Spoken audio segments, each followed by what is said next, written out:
आणि जाती धर्माच्या पलीकडे जाऊन लोकांना काहीतरी अडचण आहे, ती अडचण सुटली पाहिजे या अनुषंगाने इथं मोठ्या प्रमाणात लोक आलेले आहेत. एक असं वाटायला लागलं की ज्यावेळी मोदी अडचणीत असतात त्यावेळी पवारसाहेब त्यांच्या मदतीला जातात का? या भेटीचं थोडं टायमिंग चुकलं का? तर मुख्यमंत्री साहेब खोटं बोलले आणि CJP आणि त्यांच्या सगळ्या कार्यकर्त्यांनी एक कॉन्सेप्ट सोशल मीडियावर सुरू केला असला तर 20 तारखेनंतर हे आंदोलन कोणाचंच राहिलं नाही, हे लोकांचं झालेलं आहे. असं दाखवायचं आंदोलन पेटलं, मुलांनी पेटवलं, पोलिसांवर दगडफेक झाली आणि मग पोलिसांनी लाठीचार्ज केला आणि तो विषय तिथं संपवला. पण मुलं आता हुशार असल्यामुळे ते व्हिडिओ आधीच टाकले, त्यामुळे तो त्यांचा जो गेम प्लॅन होता सरकारचा तो तिथं फसला. रोहित पवारांना तुम्ही महाराष्ट्रातल्या वेगवेगळ्या आंदोलनामध्ये पाहिलं असेल, पण आज ते दिल्लीतल्या जंतर मंतरवरच्या आंदोलनामध्ये आहेत. वेळ मध्यरात्रीची आहे आणि रात्रीच्या वेळी हे आंदोलन जवळून बघण्यासाठी ते या आंदोलनामध्ये स्वतः इथं उपस्थित आहेत. बघतायत तरुणाईच्या मनामध्ये काय आक्रोश आहे. प्रश्न त्यांना भरपूर आहेत. एकतर पेपर फुटीचा आरोप महाविकास आघाडी सरकारच्या काळामध्ये झाला असा मुख्यमंत्र्यांचा दावा आहे, त्याच्याबद्दल आपण त्यांना विचारूया. शरद पवारांची आणि मोदींची भेट, त्याचं टायमिंग ते काय होतं नेमकं, बरंच काही चालू आहे अवतीभोवती. आणि मुंबईमध्ये विशेषतः या आंदोलनाची धग तिकडं पोहोचलेली असताना मुंबई पोलीस जे करतायत, ज्या पद्धतीची दडपशाही चालू आहे, हा नेमका कुठला महाराष्ट्र पॅटर्न आहे आपण सेट करतोय आणि त्याच्याबद्दल राजकारणी किती तीव्रतेनं लढतायत, हे सगळं पण विचारायचं आहे. सुरुवात करूयात. हे आंदोलन बघितल्यानंतर काय म्हणजे कॉलेजचे दिवस आठवले का? परत कॉलेजमध्ये जावंसं वाटलं? इतकी आंदोलनं तुम्ही बघता, काय वेगळं पण वाटलं? नाही, एक तर इथं आलो मी आता, आपण जेव्हा केव्हा टी व्हीवर नाही तर सोशल मीडियावर नाही तर काही लोकांशी बोलल्यानंतर चर्चा जेनझीची होते. जेनझीचं मोठ्या प्रमाणात आहेतच, पण जेनझीच फक्त आहेत असं नाही. आता तुमच्याशी बोलत असताना मगाशी लहान मुलं दिसली, छोटी मुलं, ते जेन बीटा, लहान जे आहेत अल्फा बीटा असे पण म्हणजे लहान मुलांपासून फार वयस्कर लोकांपर्यंत हे सगळ्यांचा सहभाग याच्यामध्ये जाणवतो. आणि जाती धर्माच्या पलीकडे जाऊन लोकांना काहीतरी अडचण आहे, ती अडचण सुटली पाहिजे या अनुषंगाने इथं मोठ्या प्रमाणात लोक आलेले आहेत. एक भारत आणि इंडिया म्हणजे हे दोन जो भाग आहे, म्हणजे भारत आपण म्हणू ग्रामीण भागातला आणि इंडिया हा शहरी भागातला, हा एक होताना आपल्या सगळ्यांना बघायला मिळतो आणि ते सगळ्यात महत्त्वाची आणि आश्वासक गोष्ट आहे. पण म्हणजे हे आंदोलन बघितल्यानंतर या आंदोलनातलं वेगळेपण नेमकं काय जाणवलं? कारण जेनझीचं आंदोलन असं म्हटलं जातं आहे, शेतकरी आंदोलन आपण बघितलं होतं, बाकीचे इतर आंदोलनं होतात.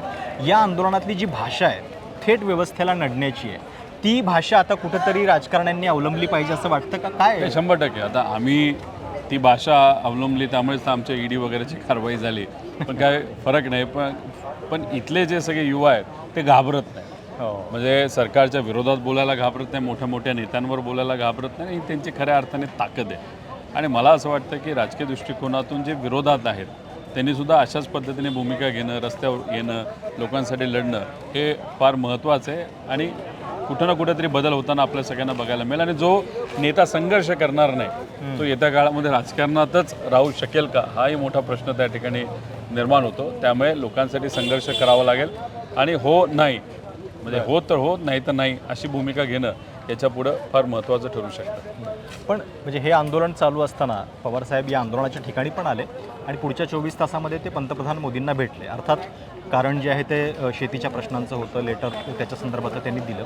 पण त्याच्यामुळं एक प्रतिमा अशी झाली, लोकांना असं वाटायला लागलं की ज्यावेळी मोदी अडचणीत असतात त्यावेळी पवारसाहेब त्यांच्या मदतीला जातात का? या भेटीचं थोडं टायमिंग चुकलं का? जरी खासदार म्हणून ते त्यांना भेटू शकतात, भेटलं पाहिजे, भेटीला काही कोणाची ना नाही आहे, पण थोडंसं जर या सगळ्यामध्ये सेंटिमेंट ज्यावेळी देशात मोदी विरोधी आहे त्यावेळी जरा त्याची गणितं चुकली का? कसं असतं की आता इथं सत्याग्रह मोठ्या प्रमाणात चालला आहे, म्हणजे सत्य आणि त्याच्यासाठी आग्रह असा एक विषय मोठा इथं आहे आणि इथं सगळ्यांनी पाठिंबा दिलेला आपण सगळ्यांनी बघितलेला आहे.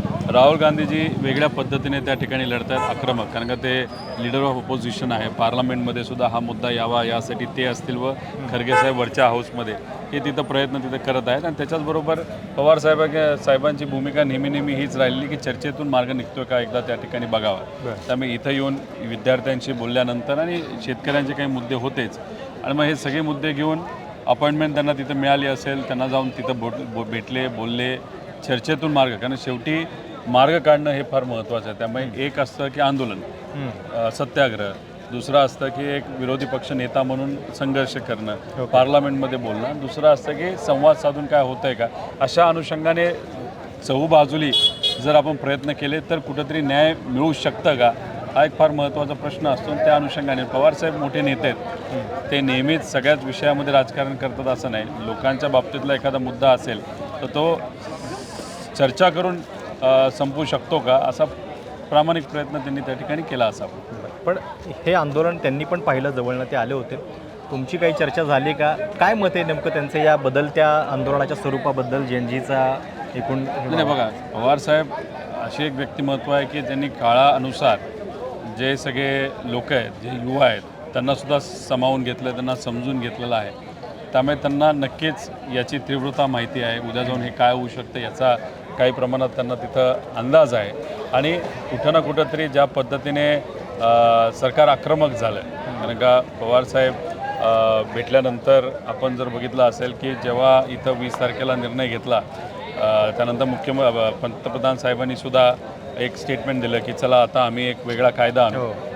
पण शेवटी जेव्हा एवढी मोठी आक्रमकता या ठिकाणी झाली होती, त्यानंतर कुठं ना कुठंतरी या आंदोलनाची दिशा कुठल्या बाजूला जाऊ शकते याचा अंदाज काही प्रमाणात लोकांनाही आला आहे आणि साहेबांनी आला आहे. पण या आंदोलनामध्ये तुम्ही आहात, म्हणजे दिवसभर फिरलात, आता रात्री पण आलेला आहात. वेगवेगळे पोस्टर्स लागलेले, त्याची खूप चर्चा होती. कुठलं पोस्टर तुम्हाला फार लक्षात राहिलं?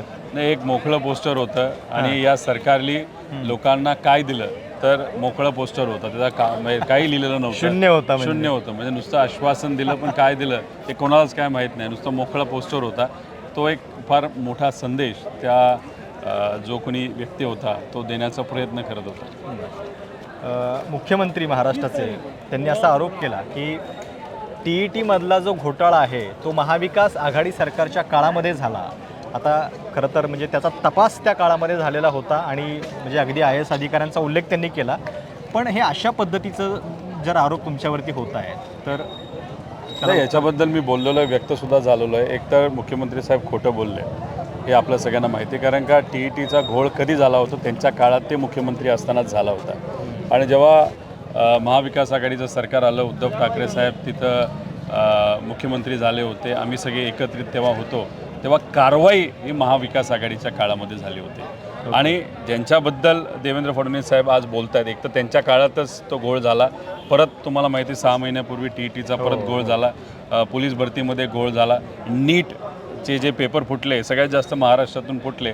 त्यामुळे हे सगळं त्यांच्या काळात झालेलं आहे. पण खापर दुसऱ्याच्या नावाने फोडण्याचा प्रयत्न, म्हणजे शब्दाचा खेळ कसा करायचा हा देवेंद्र फडणवीस साहेबांना खूप माहिती आहे. त्या मला असं वाटतं की अशा पद्धतीने लोकांना फसवण्यापेक्षा आता लोकांना कळलं आहे, लोक समजतात, लोकांना कळतं आहे की कोण किती खोटं बोलतं आहे, कोण किती पाण्यात आहे.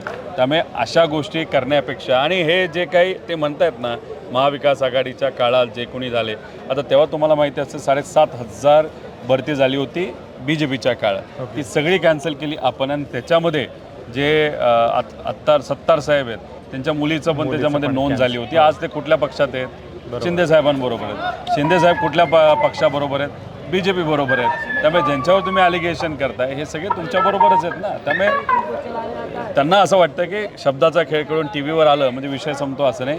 हे सगळी युवा पिढी आहे, हे सोशल मीडिया मोठ्या प्रमाणात ॲक्टिव्ह आहे. त्यामुळे लोकांना आता कळतं आहे की कोण किती खोटं बोलतं आहे आणि कोण खरं बोलतं आहे. बरं, या आंदोलनाच्या पाठीमागं नेमकं कोण आहे याची पण बरीच चर्चा होत राहते. मग फंडिंगपासूनचे बरेच विषय झाले. इथं जेव्हा काँग्रेसनं आंदोलन केलं त्याच्यानंतर आप आणि काँग्रेसमध्ये काही जाहीर स्टेटमेंट झाले. तुमचं निरीक्षण काय आहे? या आंदोलनाच्या पाठीमागचा फोर्स नेमका काय आहे आणि त्याच्यात काही राजकारण बघावं? इथं जेवण काही गुरुद्वारांनी दिलेलं आहे. एक मुस्लिम समाजाचा व्यक्ती मला भेटला, तो पाणी देतोय. एक लातूरचा आपला मराठी मुलगा भेटला, तो चहा लोकांना देतो स्वतःच्या खर्चात.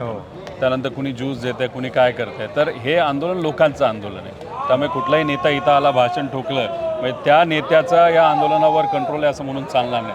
आणि CJP आणि त्यांच्या सगळ्या कार्यकर्त्यांनी एक कॉन्सेप्ट सोशल मीडियावर सुरू केला असला तर 20 तारखेनंतर हे आंदोलन कोणाचंच राहिलं नाही, हे लोकांचं झालेलं आहे. लोकांनी या विषयाला हातात घेतलं आहे आणि न्याय देण्याचा प्रामाणिकपणे त्या ठिकाणी प्रयत्न केला जातो. पण या आंदोलनाच्या निमित्तानं जे बोललं जातं, व्यवस्थेच्या विरोधातला जो राग व्यक्त होतोय, म्हणजे आम्हाला असं एक चित्र दिसत होतं की सगळ्या व्यवस्था वापरून एकतर विरोधकांचा आवाज गप्प केला गेलेला आहे, निवडणूक आयोग, त्याच्यानंतर सुप्रीम कोर्ट, सगळे गप्प असताना हा राग व्यक्त होण्याचं ठिकाण आता उरलं आहे कुठं? तर ते आता हे जंतर मंतर इथं या तरुणाईचा राग दिसतोय. नाही, फक्त जंतर मंतरला राग दिसतोय असं नाही ना. महाराष्ट्रात राग दिसतोय, बिहारमध्ये दिसतोय, उत्तर प्रदेशमध्ये दिसतोय, दक्षिण भारतामध्ये दिसतोय, मध्य भारतात दिसतोय, नॉर्थ ईस्टला दिसतोय, बेंगॉलमध्ये दिसतोय. म्हणजे कुठं ना कुठंतरी हा राग सगळ्या राज्यांमध्ये आहे. आता लोक व्यक्त व्हायला लागलेत. एक कसं आहे की हा राग सिस्टमच्या विरोधात आहे.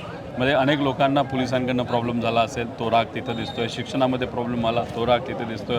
आई वडिलांना तहसीलदार प्रांताकडे तिथं प्रॉब्लेम असेल, तो राग तिथं दिसायला लागला आहे. जातीच्या दाखल्यामध्ये कोणाला तरी अडचण आली, तो राग तिथे दिसायला लागला आहे. सगळ्यात महत्त्वाचं असं आहे की जेव्हा सरकार आवाज दाबण्याचा प्रयत्न करतं, नाहीतर संविधानाला अडचणी आणण्याचा प्रयत्न करतं, तेव्हा आपल्या सगळ्यांकडे, सामान्य लोकांकडे एकच पर्याय राहतो, ते म्हणजे आपलं न्यायव्यवस्था. आता न्यायव्यवस्थेचे जे म्हणजे सुप्रीम कोर्टाचे जे प्रमुख आहेत, आपले चीफ जस्टिस, त्यांनी एकतर युवांना किड्याचं तिथं नाव दिले, उपमा दिली. आणि आता काही दिवसांपूर्वी जेव्हा सरकार इथं युवांना लाठीचार्ज करत होतं, अमानुष पद्धतीने मारहाण करत होतं, तेव्हा जेव्हा लोक कोर्टात गेले, तेव्हा ते CJI म्हणजे जे चीफ जस्टिस ऑफ इंडिया आहेत, ते म्हणाले आमच्याकडे वेळ नाही. मग लोकांनी कोणाकडे बघायचं? त्यामुळे त्या पदाचा आदर आहे, न्यायव्यवस्थेचा आदर आहे. पण ती व्यक्ती तिथं बसली आहे, अशा पद्धतीने वागत असेल आणि संविधान जर धोक्यात येत असेल, तर मी राहुल गांधीजींना विनंती करेल की कृपा करून पार्लमेंटमध्ये या जो चीफ जस्टिस आहे त्याच्या इम्पिचमेंटचा प्रस्ताव त्या ठिकाणी आणण्यात आणावा. काय सिस्टमच आहे ना. सिस्टममध्ये तुम्हाला पद दिलं, पद हे संविधानाने दिलं. संविधान कुणी कोणाला दिलं? तर लोकांना दिलं होतं. मग तिथं त्या पदावर बसणारा जो व्यक्ती आहे, नक्कीच त्यांनी न्याय लोकांना दिला पाहिजे. जो देत नसेल तर त्याला तिथं पदावर बसायचा अधिकार नाही. तुम्ही सरन्यायाधीशांच्या विरोधात म्हणजे महाभियोग आणावा असं म्हणताय. इकडं राजीनामा घ्यायला सुद्धा सरकार तयार नाही आहे. आता 24 तासांचा अल्टिमेटम दिलेला आहे. काय नेमकं सरकारची म्हणजे कुठं इगो अडकलेला आहे आणि का होत नाही आहे? राजीनामा या बाबतीत दिला तर अनेक असे विभाग आहेत, तिथं सुद्धा राजीनामे द्यावे लागतील आणि हळूहळू हे पंतप्रधानपर्यंत विषय जाऊ शकतो. म्हणून कदाचित हे सरकार तिथं घाबरते. त्याच्याचबरोबर मला भीती अशी वाटायला लागली, आणि लोकांशी बोलल्यानंतर ती चर्चा दबक्या आवाजात जाणवायला लागलेली की तुम्हाला माहीत असेल 20 तारखेला लाठीचार्ज झाला. 2 दिवसापूर्वी काही गाड्या तुटक्या फुटक्या ग्लास फोडलेल्या त्या आणून ठेवल्या होत्या, दगडं आणून ठेवली सिव्हिल ड्रेसमध्ये काही म्हणजे कुठं ना कुठं तरी असं दाखवायचं आंदोलन पेटलं, मुलांनी पेटवलं, पोलिसांवर दगडफेक झाली आणि मग पोलिसांनी लाठीचार्ज केला आणि तो विषय तिथं संपवला. पण मुलं आता हुशार असल्यामुळे ते व्हिडिओ आधीच टाकले, त्यामुळे तो त्यांचा जो गेम प्लॅन होता सरकारचा तो तिथं फसला. आत्ता आम्हाला असं वाटतं, जे लोकांची चर्चा आहे आणि भीती वाटते की परत एकदा असंच काहीतरी करण्याचा प्रयत्न आज उद्या परवा कधीतरी केला जाईल. आणि त्यात जेव्हा पोलिसांना 1-2 पोलिसांना दगड लागतील, जे लागू नये अशी आमची इच्छा आहे. पण भाजपचेच काही कार्यकर्ते शिरले आणि त्यांनी जर वातावरण चिघळवलं तर मग PIL अशी केली जाईल की पोलिसांवर दगडफेक होती. हे जरा डेंजरस वळणावर गेलेलं आहे. आणि सुप्रीम कोर्ट तुम्हाला माहिती आहे, तिथं चीफ जस्टिस ऑफ इंडिया बसलेलेच आहेत. ते कोणाच्या बाजूने निर्णय देणार? मग कोर्टाला पुढं करून हे आंदोलन परत एकदा दाबण्याचा प्रयत्न कदाचित केला जाऊ शकतो, अशी भीती काही प्रमाणात आम्हाला वाटते. एक काय म्हणजे गेल्या काही वर्षामध्ये असं बोललं जातं, विश्लेषण केलं जातं त्याचं की शेतकरी आंदोलनामध्ये फार मोठ्या प्रमाणामध्ये एक राग व्यक्त होत होता. शेतकऱ्यांच्या मनामध्ये सरकारच्या विरोधातली नाराजी होती, पण त्याचं मतामध्ये रूपांतर जे आहे ते होऊ शकलं नाही. मग अनेकदा अशी चर्चा होते की विरोधक कुठंतरी कमी पडत आहेत का? विरोधकांना हा राग कन्वर्ट करण्यामध्ये अपयश येतं आहे का? आता जेव्हा इतकं मोठं एक आंदोलन घडतं आहे, त्याची भाषा वेगळी आहे, त्याचा म्हणजे व्यवस्थेवरचा राग इतका मोठा आहे, म्हणजे मला तर कमाल वाटते की म्हणजे फर्स्ट टाईम वोटर्स हे जणू मोदी प्रेमात आहेत सगळे आणि मोदींच्या नेतृत्वावरती खुश आहेत, अशा पद्धतीचं एक आभासी नॅरेटिव्ह जे वाटत होतं ते खळकण फुटले इथं जंतर मंतरवरती. आणि झपाट्यानं आपण अशा प्रतिक्रिया बघतोय की जर हे आंदोलन अजून महिनाभर टिकलं आणि घराघरामध्ये जर रील्स पोहोचले तर मोदींच्या पॉप्युलॅरिटीचा जो ग्राफ आहे तो किती खाली जाईल याच्याबद्दल खरं चर्चा होईल. पण मग हे जे आहे ते विरोधकांच्याकडनं काही कमी पडतंय का, हा राग तिथपर्यंत घेऊन जाण्यात? आता कसं आहे की विरोधकांनी सुद्धा प्रामाणिकपणे लढणं फार महत्त्वाचं आहे. सातत्याने क्लिअर कट भूमिका घेणं तिथं महत्त्वाचं आहे. आता काँग्रेसकडनं राहुल गांधीजी आहेत, विरोधी पक्ष नेता आहेत, त्यांना पद दिलं आहे. संविधानिक पदाचा उपयोग करून लोकांची बाजू ते मांडतात. आम्ही आमच्या लेवलला जेवढं जमतं आहे तेवढं तिथं भूमिका घेत असतो. पवारसाहेबांकडनं सुद्धा तिथं भूमिका फार क्लिअर असते. आणि याच्यात मला असं वाटतं की जर आपण क्लिअर कट भूमिका घेऊन रस्त्यावर उतरलो नाही, लोकांसाठी जेन्युइनली प्रामाणिकपणे लढलो नाही, तर लोकांचा विश्वास राहणार नाही. कारण काय झालं आहे, सत्तेत असणाऱ्या मंत्र्यांकडे बघून, नेत्यांकडे बघून लोकांचा विश्वास नेत्यांवरचा उडलेला आहे. जसा सत्ताधारी नेत्यांवरचा उडला आहे तसा काही प्रमाणात विरोधकांच्या नेत्यांवरचा सुद्धा उडलेला आहे. तर ही विश्वासार्हता कमी झाल्यामुळे कुठंतरी ते कन्वर्ट करणं थोडंसं अवघड तिथं होतं आहे. जर प्रामाणिकपणे अजून 2 वर्ष आपण लढलो तर मला असं वाटतं की हा विश्वास नक्कीच वाढू शकतो आणि त्यामुळे कुठंतरी येत्या काळामध्ये आपला सत्तासुद्धा येऊ शकते. त्यामुळे मी जेव्हा लोकांची, मुलांची इथं बोलत होतो त्यांना विनंती अशी सुद्धा केली की तुमची नावं आधी मतदार यादीमध्ये आहेत का बघा, नसतील तर ते घालून घ्या.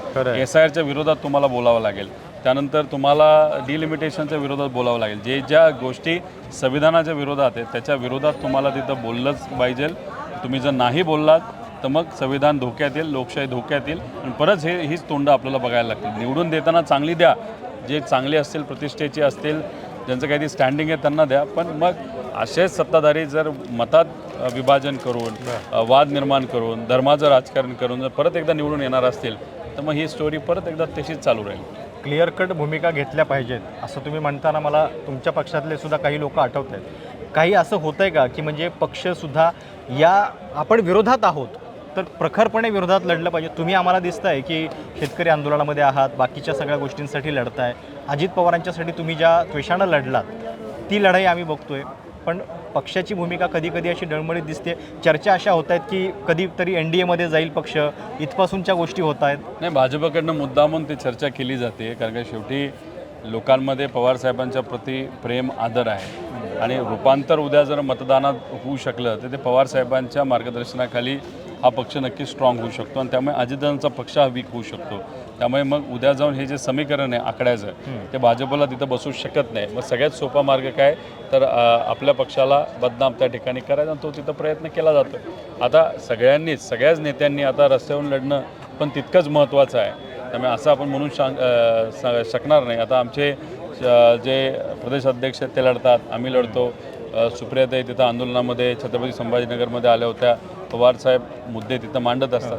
त्यामुळे आक्रमक भूमिका घेणं पण जी आत्ता आहे त्याच्यापेक्षा डबल आक्रमक होणं महत्त्वाचं आहे. मुंबईमध्ये म्हणजे ह्या आंदोलनाची धग आता सगळ्या राज्यामध्ये पोहोचली आहे. मुंबईमध्ये पोलीस जे करत आहेत, विद्यार्थ्यांच्यावरती इतक्या मोठ्या प्रमाणामध्ये गुन्हे दाखल होत आहेत, आंदोलन दडपण्याचे वेगवेगळे प्रकार तिथे दिसत आहेत. आधीच उचललं जाते आंदोलकांना. अहंकार आणि सत्तेचा माज आहे असं आपल्याला म्हणावं लागेल. पोलीस डिपार्टमेंटकडनं अशा पद्धतीने वागणूक दिली जाईल हे अनपेक्षित होतं. मग एका बाजूला अजितदादांच्या बाबतीत आम्ही विनंती करतो आहे की FIR करा आणि दुसऱ्या बाजूला जिथं मुलं कुठंच जबाबदार नाहीत, त्यांची कुठंच चूक नाही, अशा मुलांवर तुम्ही FIR सरसकट तिथं करताय. आता नागपूरला तुम्ही बघितलं असेल, पुरुष अधिकारी एका महिलेला मारहाण करतोय.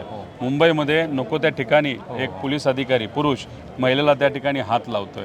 त्यानंतर तुम्ही बघितलं असेल स्पष्टीकरण ड्रग्सचं पण ते एक मुद्दा आला. हे काय चाललंय या महाराष्ट्रामध्ये? मला असं वाटतं की मुख्यमंत्री साहेबांनी थोडं होम डिपार्टमेंटकडे लक्ष दिलं गेलं. मला 4-5 लोकांमुळे काही 2-3% अधिकाऱ्यांमुळे सगळ्याच पोलीस डिपार्टमेंटचं नाव तिथं खराब होते. आता आम्ही जो व्हिडिओ टाकला त्या व्हिडिओला लगेचच कमिशनर ऑफ मुंबई यांनी उत्तर दिलं. त्याला आम्ही प्रतिउत्तर दिलं. त्यानंतर त्यांनी डिलीटच करून टाकली ट्विट. त्यांनी सांगितलं की त्याचं लक्ष नव्हतं. पण मी म्हणलं की थोडासा व्हिडिओ अजून पुढे बघा. त्याचं लक्ष असताना सुद्धा तो तिथला हात काढत नाही. आता उद्याचं इथलं आंदोलन झालं आमचं तर परवा जाऊन आम्ही मागणी करणार आहे की त्याला तिथून तुम्ही बरखास्त करून टाका.